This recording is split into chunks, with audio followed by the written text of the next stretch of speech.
kamustahin natin itong pamana ni Tatay Digong.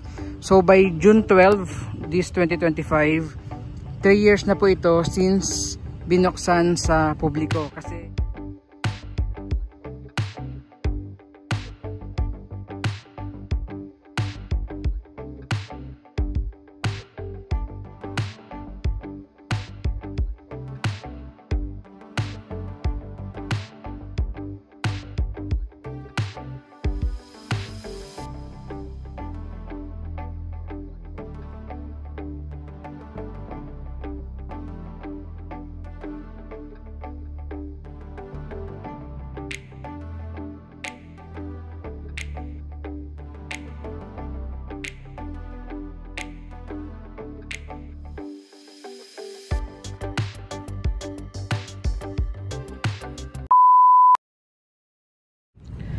yes po, magandang araw and welcome muli sa ating video today.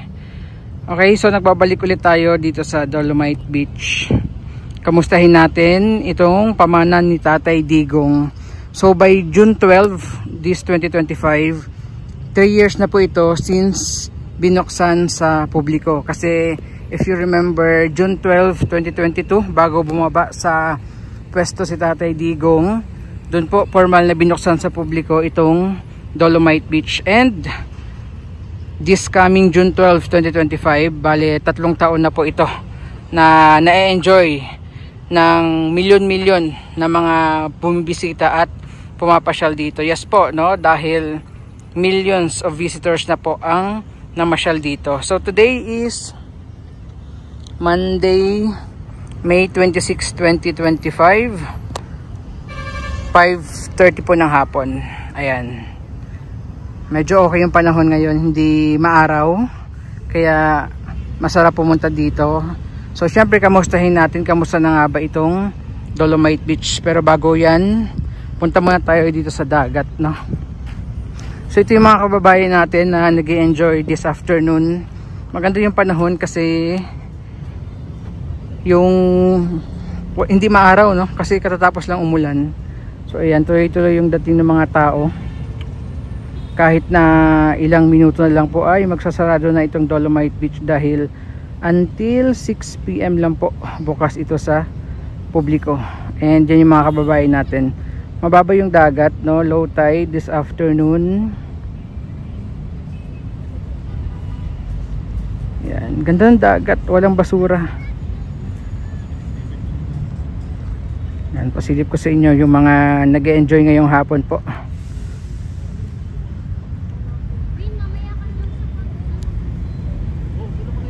Okay, so tingnan natin yung dagat. Tingnan natin kung malinaw.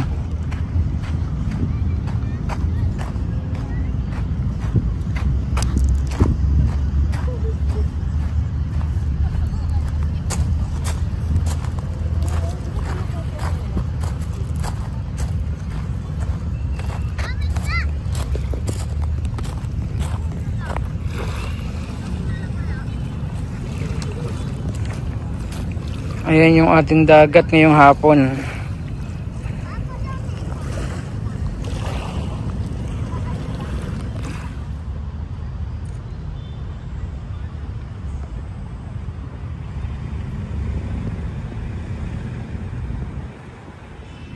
So sobrang lawak yung beach area ngayong hapon since low tide nga po.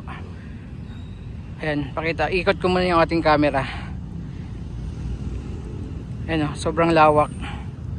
Pero syempre, dahil nga sa pagtagal rin ng panahon, as you can see sa ating video, yung after 3 years, ayan, litaw yung mga black sand na dito. Medyo malawak na rin yung litaw ng black sand dito. Ayan. So ito yung papunta dun sa may bandang dulo, no? Sa phase 2.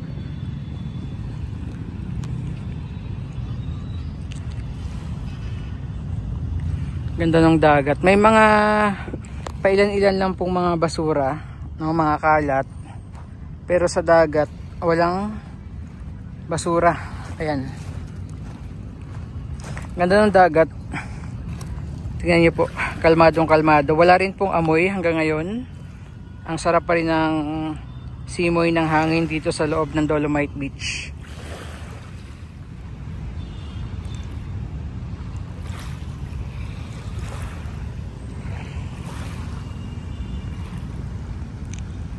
At ang daming foreigner ngayong hapon dito sa loob. Ang daming mga ibang lahi na namamasyal po. So lakad tayo, punta tayo doon sa dulo, no, nitong beach area. Lawak, ganda pag low tide, tingnan niyo po. Sobrang lawak nung beach area. Yan. Litaw lang yung wash in, itong mga gray sand, pero as you can see, andito pa rin yung Dolomite Beach po. Hindi pa rin na-wash out. If you remember, sabi, isang bagyo lang lusaw na, pero after 3 years, andito pa rin po ang Dolomite Beach natin. And every Thursday, doon yung ginagawa, yung maintenance day. Sarado siya, so may mga heavy equipment po na gumagawa dito. Ayan.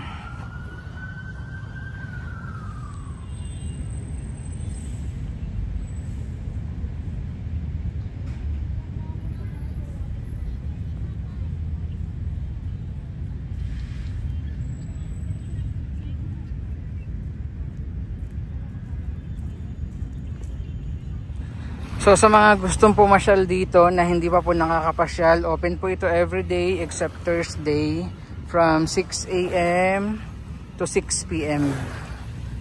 Yan. Sarap ng hangin ngayong hapon, no? Buti hindi mainit. Yan. So pakita ko lang ulit yung pinanggalingan natin kanina. Yan, oh. So this is the best time po pumasyal, late in the afternoon, kasi grabe talaga yung init ng panahon ngayon.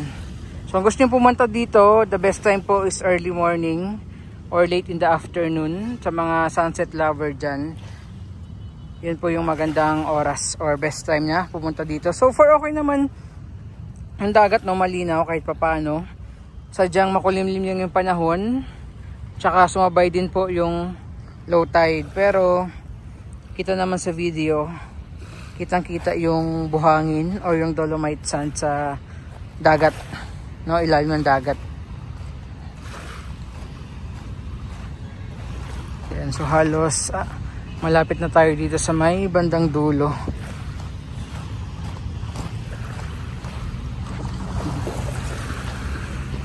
Yung trash boom, no, napakatagal na rin to, hindi pa rin po naaalis. Nandito pa rin siya sa gilid ng beach area. Okay, ganda yung dagat, oh. Again, sarap ng ano, ha, ng, kung curious kayo kung ano po yung amoy ng hangin dito, okay na okay pa rin po. No, malayong malayo na sa dati na amoy burak at napakabaho.